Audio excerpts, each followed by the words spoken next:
Success isn't always the finish line. Sometimes, it's the final heartbeat before fate turns cruel. There are artists who reach the very top, who finally taste fame, fortune, and admiration, only to have everything ripped away in an instant.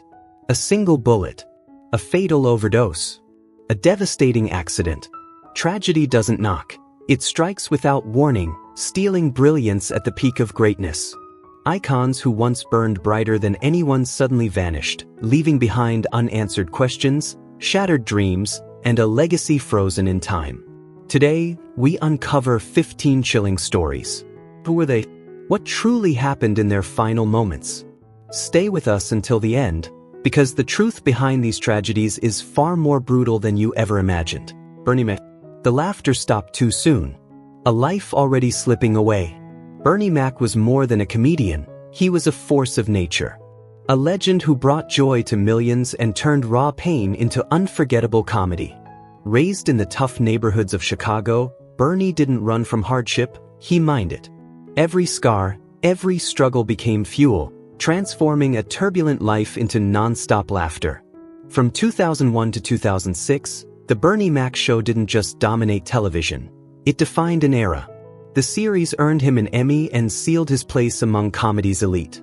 Then came the blockbusters, Ocean's 11, 12, and 13. Hollywood had fully embraced him.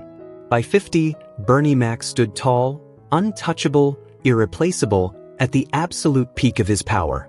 And then, everything changed. At the very moment his star burned brightest, when the lights were still hot and the laughter still echoed, a silent enemy closed in. Sarcoidosis. A disease that had been attacking his body for years, quietly, relentlessly. Bernie never showed weakness. He never let the audience see the toll it took. But illness doesn't care about strength or pride. In 2008 his body began to fail. In July, Bernie was hospitalized with severe complications from pneumonia. No one believed this was the end. He had fought before. He had beaten the odds. Why would this time be any different? But fate had already made its decision. On August 9, 2008, Bernie Mac took his final breath, just weeks before his film Soul Men was set to premiere. They say comedians never truly die, because their laughter lives forever. And maybe that's true. But the loss was undeniable. Hollywood was left in shock. Friends, colleagues, and fans couldn't believe he was gone. 50 years of life. Over 3 decades of dedication. A journey that ended with so much left unfinished. He laughed. He made the world laugh. And just when that laughter rang the loudest, his life quietly slipped away. Otis Redding, a golden voice silenced beneath a winter sky. Otis Redding wasn't just a soul singer. He was a force. Every word he sang carried weight, pain, and truth that wrapped itself around the world. Born into poverty in rural Georgia, Otis used the raw power of his voice to rise above his circumstances. That voice, deep, aching, and unmistakably human, became his escape, and soon, his destiny. His rise was unstoppable, but it was the 1967 Monterey Pop Festival that sealed his legend. When Otis stepped onto that stage and opened his mouth, the crowd exploded. Songs like Try a Little Tenderness and Respect didn't just top charts. They crowned him as one of soul music's elite. Yet fate had other plans. On December 7, 1967, Otis walked into a Memphis recording studio. No one knew it would be the final session of his life. That day, he recorded Sittin' on the Dock of the Bay, a song unlike anything he had ever done before. So reflective, almost prophetic. At the end, he improvised a whistle, simple, lonely, and haunting. It would become the last sound he ever gave the world. Just 3 days later, on December 10, 1967, beneath a bone-chilling winter sky, Otis and his band boarded a Beechcraft H-18 headed for Madison, Wisconsin. Snow fell heavily. The wind slashed at the plane like icy blades.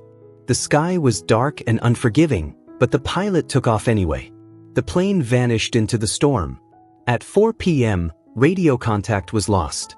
7 minutes later, disaster struck. The aircraft plunged into the frozen waters of Lake Monona, breaking apart on impact. The icy lake swallowed everything in seconds. When rescuers arrived, There were no survivors, only silence. Otis Redding, a star at the very peak of his power, lay still beneath the winter water. A lucky bracelet remained on his wrist, clinging tightly, but this time, luck wasn't enough. In January 1968, Sittin' on the Dock of the Bay was released. It became an instant monument. The first song in history to reach #1 on the Billboard charts after its artist's death. The world sang it. The world mourned. But Otis Redding wasn't there to see it. His voice lived on, forever echoing, forever waiting, on the dock of the bay. Phyllis Hyman. A quiet death, just hours before showtime. Phyllis Hyman possessed a voice you never forgot. A warm, powerful alto overflowing with emotion, it made her a towering figure in R&B and jazz. When she released You Know How to Love Me in 1979, audiences fell instantly in love. Every note delivered with elegance, soul, and effortless grace. Her talent wasn't confined to the studio. On Broadway, she dazzled audiences in Sophisticated Ladies, proving her brilliance extended far beyond the microphone. Even into the 1990s, her voice had lost none of its magic. Phyllis Hyman was a living legend. She had everything: fame, a thriving career, millions of devoted fans. Everything except peace. Behind that enchanting voice lived a deeply tormented soul. Phyllis wasn't just fighting to stay relevant in a ruthless industry, she was fighting herself. The pressure, the loneliness, the heartbreak of failed relationships all settled into a quiet, constant pain she could never escape. Then came the day it all collapsed. New York City. June 30th, 1995. No one knew it would be Phyllis Hyman's final day on Earth. That morning, she woke up preparing for what should have been another triumphant performance at the Apollo Theater. Outwardly, everything looked normal. But inside, a decision had already been made. Months of depression, isolation, and unbearable pressure had finally reached their breaking point. That afternoon, as the sunlight faded, Phyllis returned to her apartment. She closed the door, poured herself a glass of wine, and stared at a blister pack of sleeping pills. Then she wrote her final words: "I'm tired. I'm tired.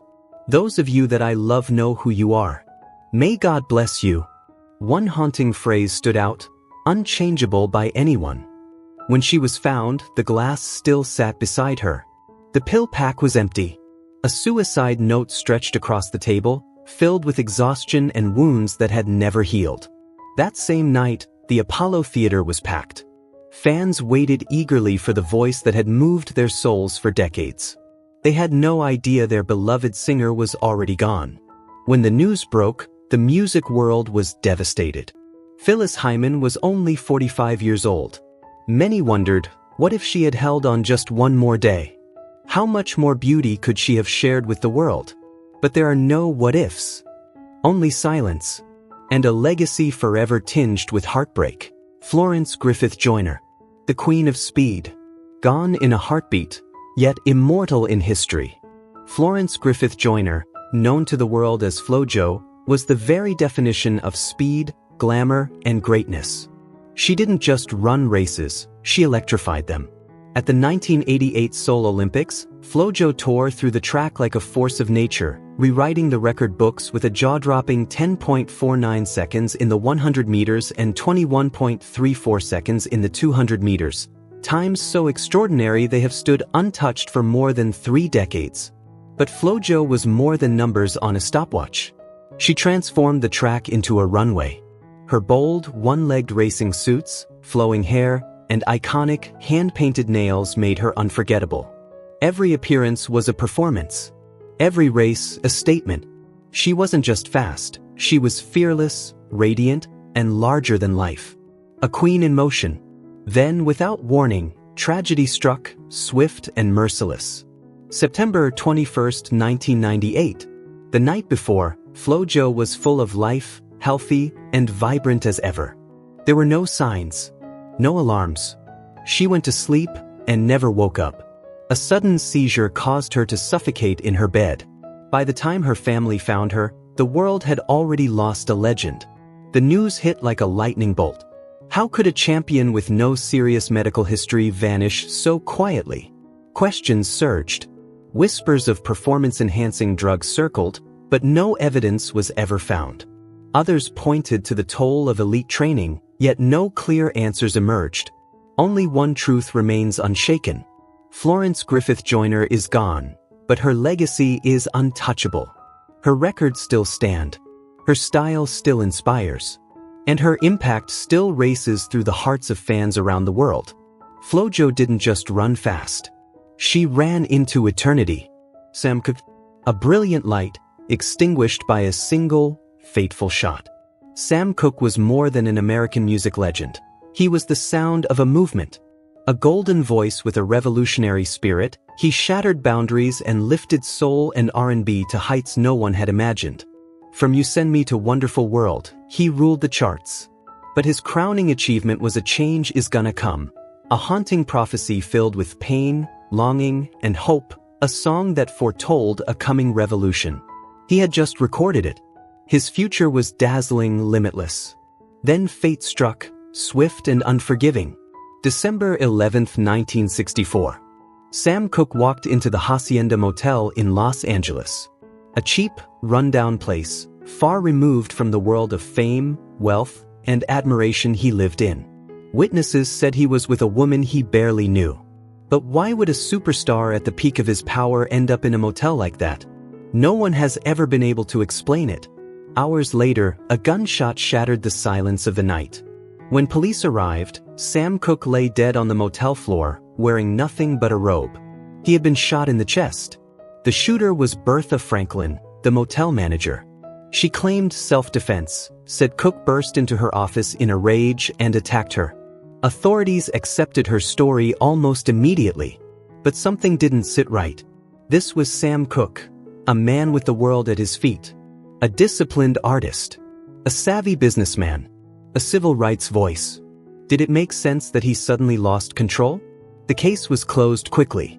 Police also believed the account of the woman with him, Aaliyah Boyer, who claimed Cooke forced her to the motel before she escaped and called for help. Later, Boyer was arrested for prostitution, raising even more questions. Still, no one looked deeper. The contradictions were ignored. The truth was left buried. Sam Cooke died at just 33 years old. He never lived to see A Change Is Gonna Come become an anthem for generations. He never saw how deeply his voice would shape music, culture, and history. Justice may have slipped away that night, and the full truth may never be known, but Sam Cooke's voice lives on. Timeless. Unbroken. Still calling for change. Donny Hathaway, a musical genius and a fatal leap. Donny Hathaway wasn't just a singer. He was a force of feeling. Every note he sang came from somewhere deep, raw, and painfully real. Born in Chicago and raised on gospel, Donny's voice carried reverence, warmth, and a soul that demanded attention, sweet, powerful, and overflowing with emotion.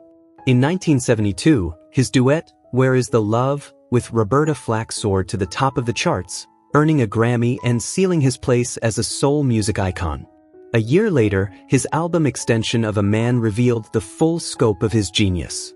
Songs like Someday We'll All Be Free offered hope to millions, though no one knew the man who wrote it was desperately searching for that freedom himself. Behind the spotlight, a brutal war was raging. By the early 1970s, Donny began hearing voices, phantoms no one else could see or hear. Doctors diagnosed him with paranoid schizophrenia. Depression followed, swallowing the sensitive artist whole. Music had once saved him, but by the late 70s, even that lifeline was slipping away.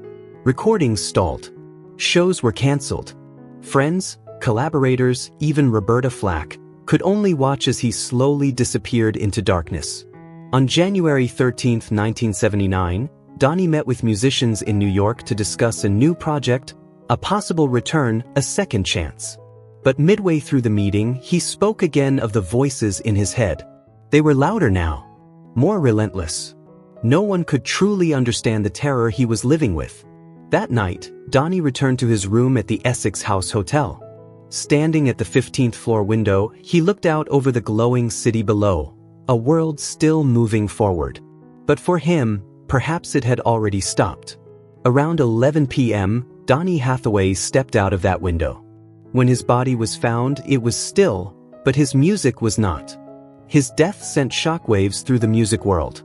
Roberta Flack wept. Friends were stunned. Fans were devastated. Just years earlier, he had sung, "Someday We'll All Be Free." Was the only freedom he found in leaving this world? Donny Hathaway died at just 33 years old. His career still rising, the world still needing his voice. A man whose music comforted millions could not save himself. And that, perhaps, is the greatest tragedy of all. Tupac Shakur. A legend cut down in a war he never escaped. Rapper. Poet. Street prophet. The voice of a forgotten generation. Born into poverty, Tupac rose on pure fire and raw truth, clawing his way to the very top of hip-hop. In 1996, he released All Eyes on Me. Not just an album, but a declaration of power. Over 1 million copies sold in its first week. 5 times platinum. His lyrics became street scripture, echoing through neighborhoods that felt unheard. Tupac wasn't just an artist, he was a movement, a living legend. But fame brought shadows. Threats followed him everywhere. Enemies he couldn't see, but knew were watching. Tupac understood the danger. He knew he was a marked man. And still, there was no escape. September 7, 1996. Las Vegas. A city glowing with neon and excess, alive through the night. Tupac came to watch Mike Tyson fight, never knowing it would be the final chapter of his life. After the match, tensions exploded. Tupac and members of Death Row Records crossed paths with Orlando Anderson, a known Crips affiliate. One punch. A brief, violent scuffle. Barely minutes long, but enough to seal his fate.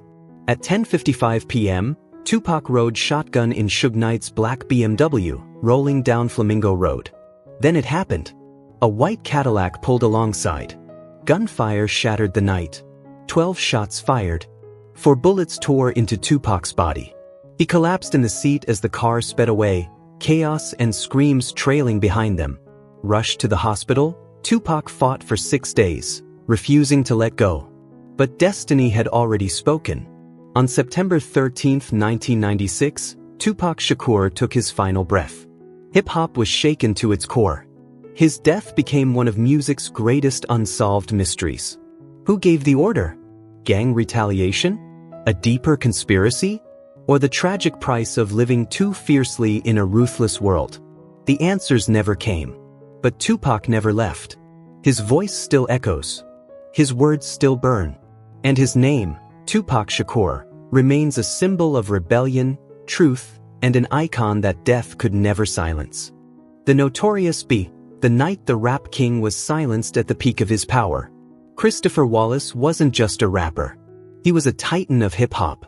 An East Coast icon forged in the raw, unforgiving streets of Brooklyn. With a deep, velvety voice and a razor-sharp flow, Biggie transformed street reality into timeless anthems. In 1994, Ready to Die announced his arrival, catapulting him into the ranks of legends. But that was only the opening chapter. In 1997, Life After Death was set to be his coronation. A double album. A masterpiece. A moment destined to take him to heights no rapper had reached before. But fate never let him enjoy the throne. Los Angeles. March 8, 1997. The Vibe magazine and Quest Records party was electric. Hip-hop pounding through the room, camera flashes exploding, the industry's elite packed wall to wall. And in the center of it all stood Biggie, commanding the room like royalty. He knew his moment had arrived. What he didn't know was that the night had already turned against him. After the party, Biggie and his crew left the Peterson Automotive Museum, climbing into a black Chevrolet Suburban as they cruised through LA's darkened streets, unaware they were heading straight into a trap. 12:30 a.m. March 9, 1997. A red light at Wilshire Boulevard and South Fairfax Avenue. A black Chevrolet Impala pulled up alongside. The window rolled down. 4 gunshots shattered the night. The bullets found their target. Chaos erupted as the Suburban sped towards Cedars Sinai Medical Center, but it was already too late. At 1:15 a.m., the Notorious B.I.G. took his final breath. He was only 24 years old, with his greatest chapter just beginning. 2 weeks later, Life After Death was released, and it didn't just succeed. It became legendary. The album went diamond, with hits like Hypnotize and Mo Money Mo Problems dominating the world. But now they weren't just songs. They were echoes of a life cut short. Who killed Biggie Smalls? Was it a hit fueled by the East Coast-West Coast War, or something far more calculated? 27 years later, his murder remains unsolved.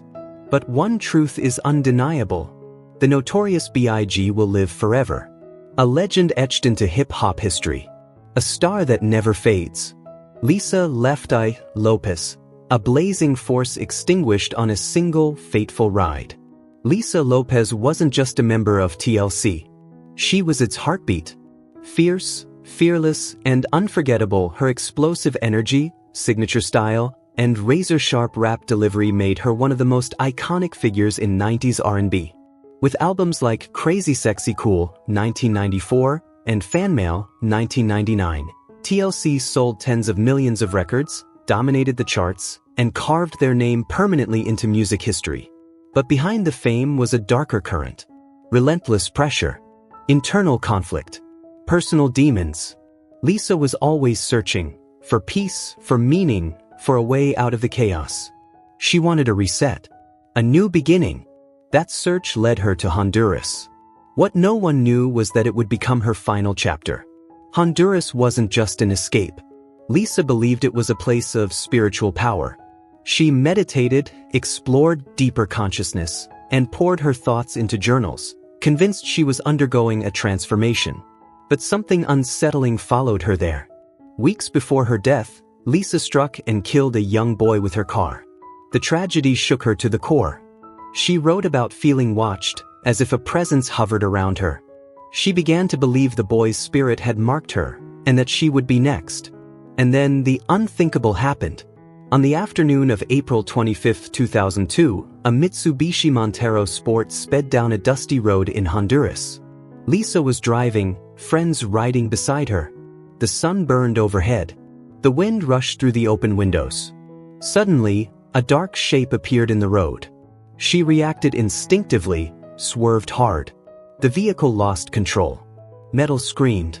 The Montero flipped violently, crushing into the dirt as dust exploded into the air.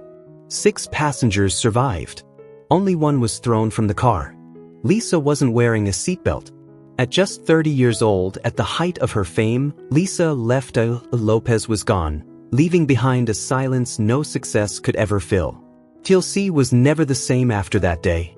The final footage Lisa recorded in Honduras, her last reflections, her last moments, later aired in the 2007 documentary The Last Days of Left Eye. Watching it feels eerie now, like witnessing a prophecy unfold in real time. Lisa once said, "We never really die. We just leave this world to step into another." She may be gone, but the fire of Left Eye still burns. Aaliyah. Wings just unfolding, then shattered against a blue sky. Aaliyah was more than a rising star, she was a phenomenon. At just 15, she stunned the world with Age Ain't Nothing But a Number in 1994. By 18, she had gone global with One in a Million, redefining the sound of R&B in 1996. Then in 2000, Try Again made history, becoming the first song ever to hit #1 on the Billboard Hot 100 based solely on digital sales. Hollywood soon came calling. She captivated audiences in Romeo Must Die and was poised for even bigger roles. In 2001, her self-titled third album Aaliyah proved she wasn't just evolving, she was ready to reign. Her wings were fully spread, and the world was watching her soar. Then came August 25, 2001. The sky over the Bahamas was flawless, sunlight dancing across crystal-clear waters. Aaliyah had just wrapped the final scenes of her Rock the Boat music video. She was energized, excited, ready to return home and keep conquering the world. But waiting on the runway was a small plane that would soon become the doorway to tragedy. The Cessna 402B was dangerously overloaded, too many people, too much luggage. Warnings were given. Concerns were raised. But everyone wanted to go home. The engine started. 3:45 p.m. The plane lifted off, and within seconds, everything went wrong. It shook violently. The engine screamed. Then the aircraft pitched sharply downward. An explosion tore through the sky. The plane slammed into the ground, erupting into flames. When the smoke cleared, it was over. Aaliyah, R&B's brightest, most radiant star, was gone. She was only 22 years old, with the world still reaching out to hold her. The news struck like a thunderclap. Fans were stunned. The industry was heartbroken. It felt unreal. Aaliyah once sang, "If at first you don't succeed, dust yourself off and try again." But fate gave her no second chance. Yet decades later, Aaliyah still lives on. In the music, in the memories, and in the hearts of her fans. Because as she reminded us all, she truly was one in a million. Merlin Santana was a rising star, cut down far too soon on a night that changed everything. Born with a radiant smile and effortless talent, Merlin seemed destined for greatness. He didn't just act, he connected. Audiences fell in love with him as Romeo Santana on The Steve Harvey Show, the breakout role that transformed him into a teen sensation. From 1996 to 2002, he wasn't just part of a hit sitcom. He became a symbol of promise, a young black actor with limitless potential and the world wide open in front of him. When the show wrapped, it should have been the beginning of something even bigger. Major films, complex roles, million-dollar deals. The next chapter was waiting to be written. But fate had other plans. On November 9, 2002, Los Angeles pulsed with its usual glow, neon lights, endless motion, another ordinary night. Merlin left a hangout with his friend Brandon Adams and climbed into a car, unaware that danger was closing in. Somewhere nearby, rage was building. Lies were spreading. And destiny had placed him directly in the line of fire. Without warning, gunshots ripped through the night. Glass exploded. A bullet tore into the car, striking Merlin instantly. In seconds, life drained from his body. There was no time to react, no time to understand. By the time police arrived, it was already over. Merlin Santana was gone.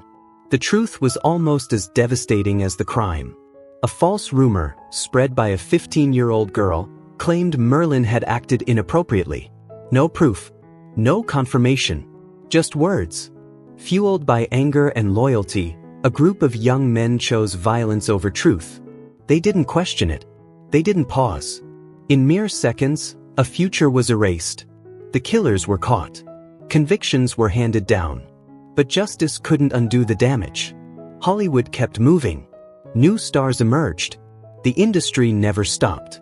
Yet Merlin Santana's name refuses to fade, not only because of how he died, but because of how brightly he lived.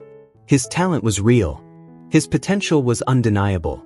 And if that night had never happened, there's no telling how far he might have gone. Chadwick Boseman, the warrior of Wakanda who fell in silence. In 2018, the world roared, "Wakanda forever," as Black Panther exploded onto the big screen.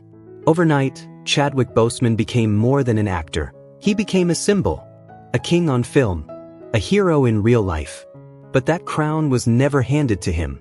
Before Wakanda, Chadwick hustled in the shadows of Hollywood, scraping for small roles, surviving on the few chances the industry gave a black actor with big dreams.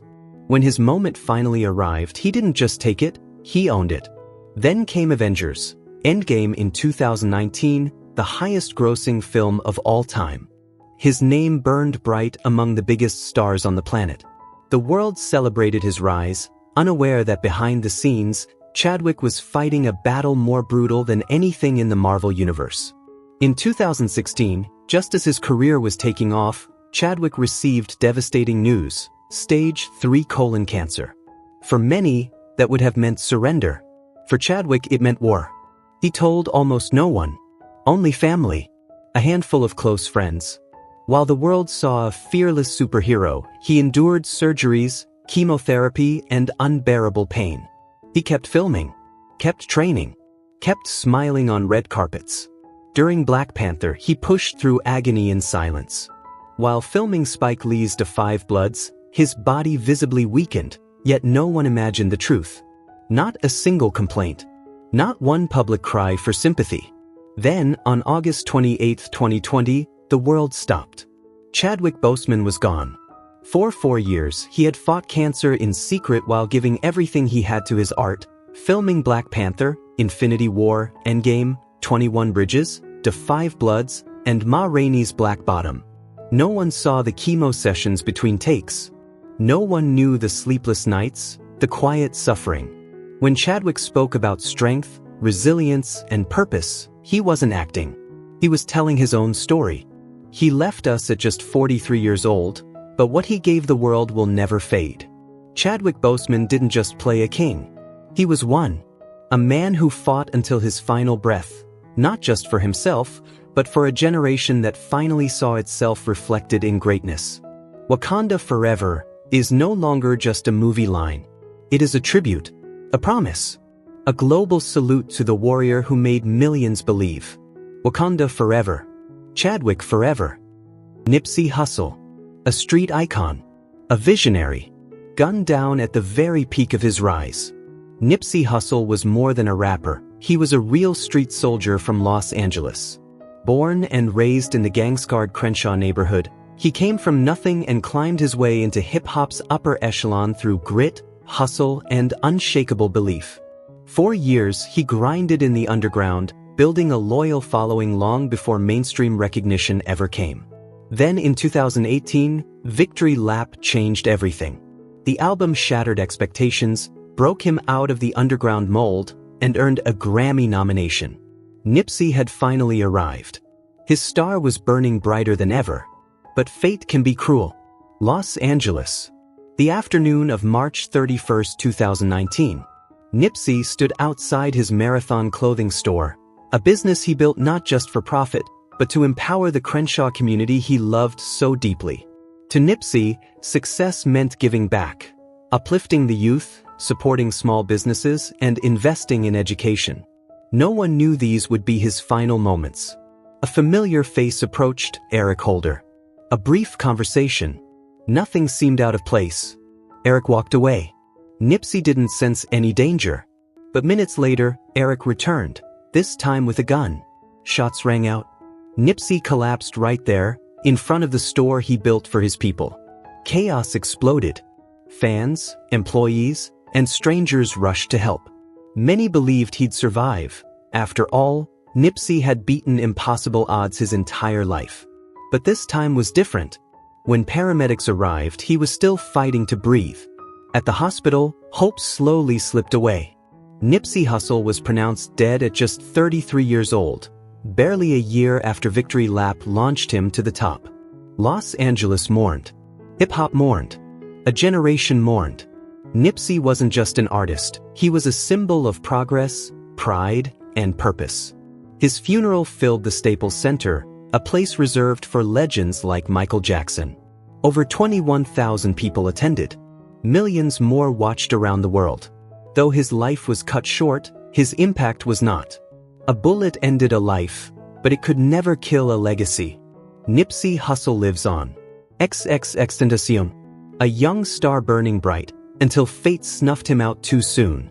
XXXTentacion became the voice of a broken generation, torn between darkness and hope.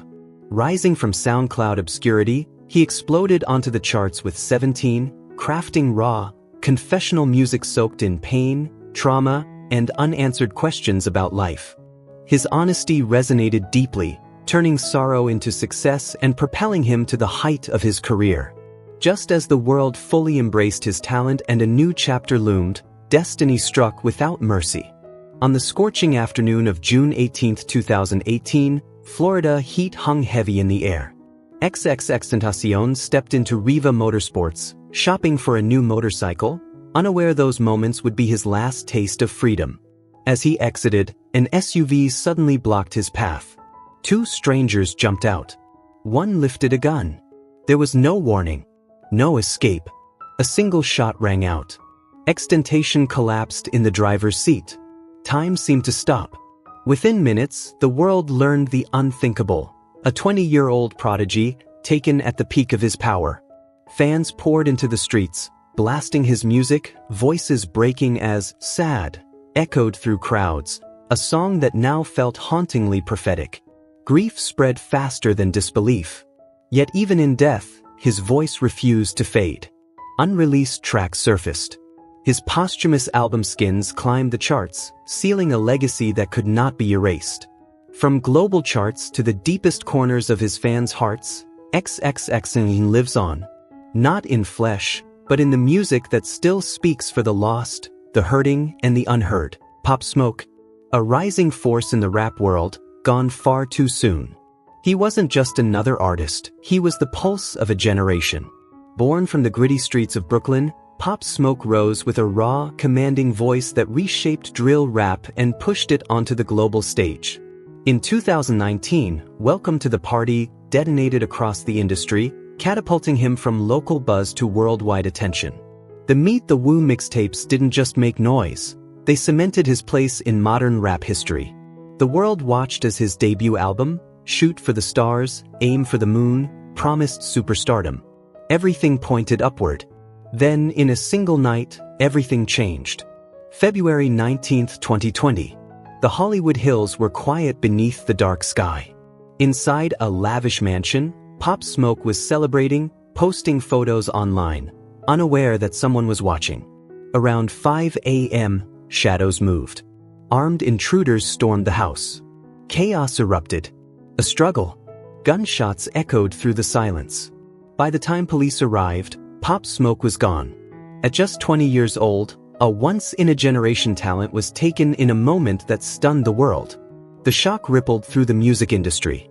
Fans mourned. Artists grieved. A future legend had been stolen before it could fully unfold. But Pop Smoke didn't fade away. Months later, Shoot for the Stars, Aim for the Moon was released. And it wasn't just successful, it was monumental. Songs like Dior dominated the charts. His voice, his vision, his dream lived on. Pop Smoke may be gone, but his legacy still echoes through every beat. His music still moves the culture. And his story remains a haunting reminder of how quickly greatness can be taken. They died at the peak of their careers, leaving behind unimaginable loss, but their legacies live forever. Which loss hurt you the most? Let us know in the comments. And don't forget to like, share, and subscribe for more shocking stories from the world of celebrities.